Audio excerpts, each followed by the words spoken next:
Atos capítulo 7. A defesa de Estevão. Então o sumo sacerdote perguntou a Estevão: isso de fato é assim? Estevão respondeu: irmãos e pais, escutem. O Deus da glória apareceu a Abraão, nosso pai, quando este estava na Mesopotâmia, antes de morar em Harã, e lhe disse: saia da sua terra e do meio da sua parentela e vá para a terra que eu lhe mostrarei. Então Abraão saiu da terra dos caldeus e foi morar em Harã. E dali, com a morte de seu pai, Deus o trouxe para esta terra em que vocês agora estão morando.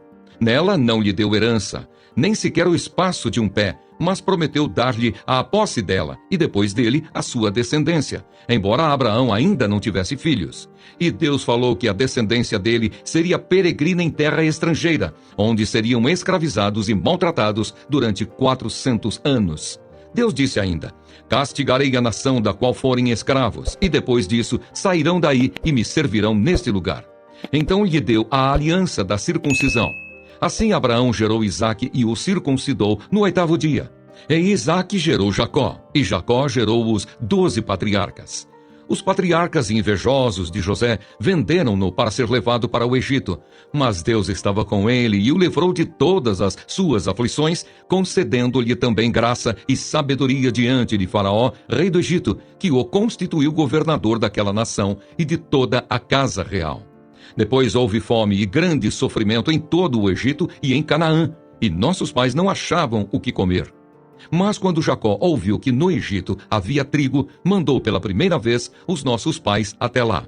Na segunda vez, José se fez reconhecer pelos seus irmãos, e o faraó veio a conhecer a família de José.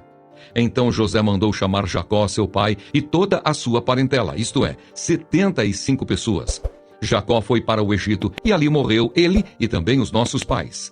Depois eles foram transportados para Siquém e postos no túmulo que Abraão tinha comprado dos filhos de Amor em Siquém, pagando um certo preço. E quando já estava próximo o tempo em que Deus cumpriria a promessa feita a Abraão, o povo cresceu e se multiplicou no Egito, até que se levantou ali outro rei que não conhecia José. Este outro rei tratou com astúcia a nossa gente e torturou os nossos pais a ponto de forçá-los a abandonar seus meninos recém-nascidos para que não sobrevivessem. Por esse tempo nasceu Moisés, que era formoso aos olhos de Deus. Durante 3 meses ele foi mantido na casa de seu pai. Quando tiveram de abandoná-lo, a filha de Faraó o recolheu e criou como seu próprio filho. E Moisés foi educado em toda a ciência dos egípcios, e era poderoso em palavras e obras.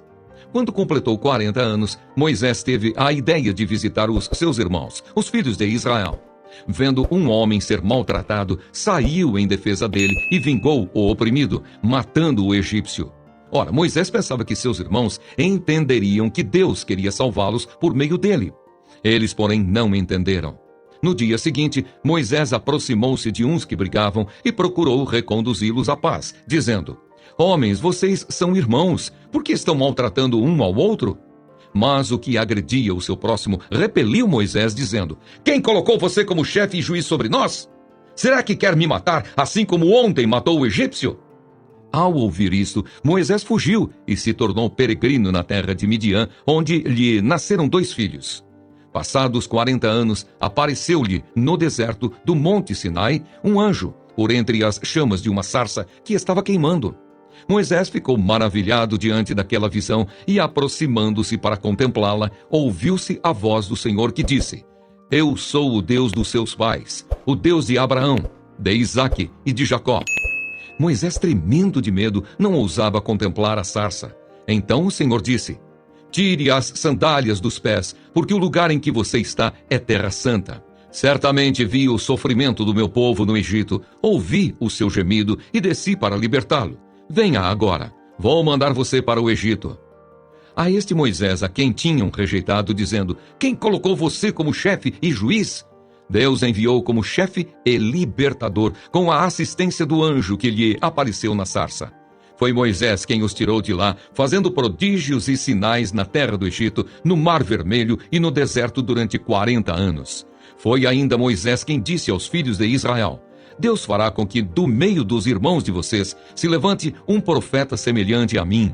É este Moisés quem esteve na congregação no deserto, com o anjo que lhe falava no Monte Sinai e com os nossos pais. Foi ele quem recebeu palavras vivas para nos transmitir. Nossos pais não quiseram obedecer a Moisés, mas o rejeitaram e no seu coração voltaram para o Egito, dizendo a Arão: faça para nós deuses que vão adiante de nós, porque quanto a este Moisés que nos tirou da terra do Egito, não sabemos o que lhe aconteceu. Naqueles dias fizeram um bezerro e ofereceram sacrifício ao ídolo, alegrando-se com as obras das suas mãos. Mas Deus se afastou e os entregou à adoração das estrelas do céu, como está escrito no livro dos profetas. Ó casa de Israel, será que foi para mim que vocês ofereceram vítimas e sacrifícios no deserto durante 40 anos? Não é verdade que vocês levantaram o tabernáculo de Moloque e a estrela de Renfã, o deus de vocês, imagens que vocês fizeram para as adorar? Por isso vou mandar vocês ao exílio para além da Babilônia. O tabernáculo do testemunho estava entre nossos pais no deserto, como havia ordenado aquele que disse a Moisés que o fizesse segundo o modelo que tinha visto. Também nossos pais com Josué, tendo recebido o tabernáculo, o levaram, quando tomaram posse das nações que Deus expulsou da presença deles. Foi assim até os dias de Davi, que obteve o favor de Deus e pediu autorização para construir uma casa para o Deus de Jacó.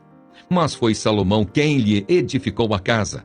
Entretanto, o Altíssimo não habita em casas feitas por mãos humanas, como diz o profeta: o céu é o meu trono e a terra é o estrado dos meus pés.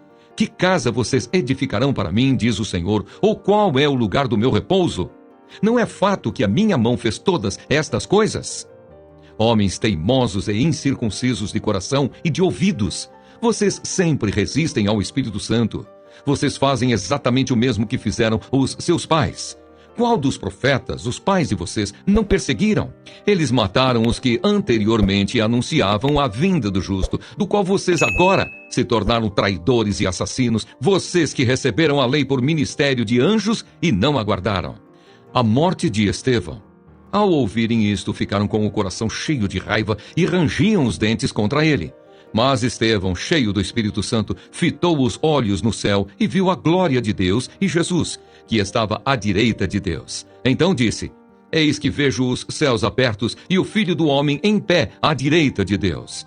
Eles, porém, gritando bem alto, taparam os ouvidos e, unânimes, avançaram contra ele. E, expulsando-o da cidade, o apedrejaram. As testemunhas deixaram as capas deles aos pés de um jovem chamado Saulo. E enquanto o apedrejavam, Estevão orava, dizendo: Senhor Jesus, recebe o meu espírito. Então, ajoelhando-se, gritou bem alto: Senhor, não os condenes por causa deste pecado. E depois que ele disse isso, morreu.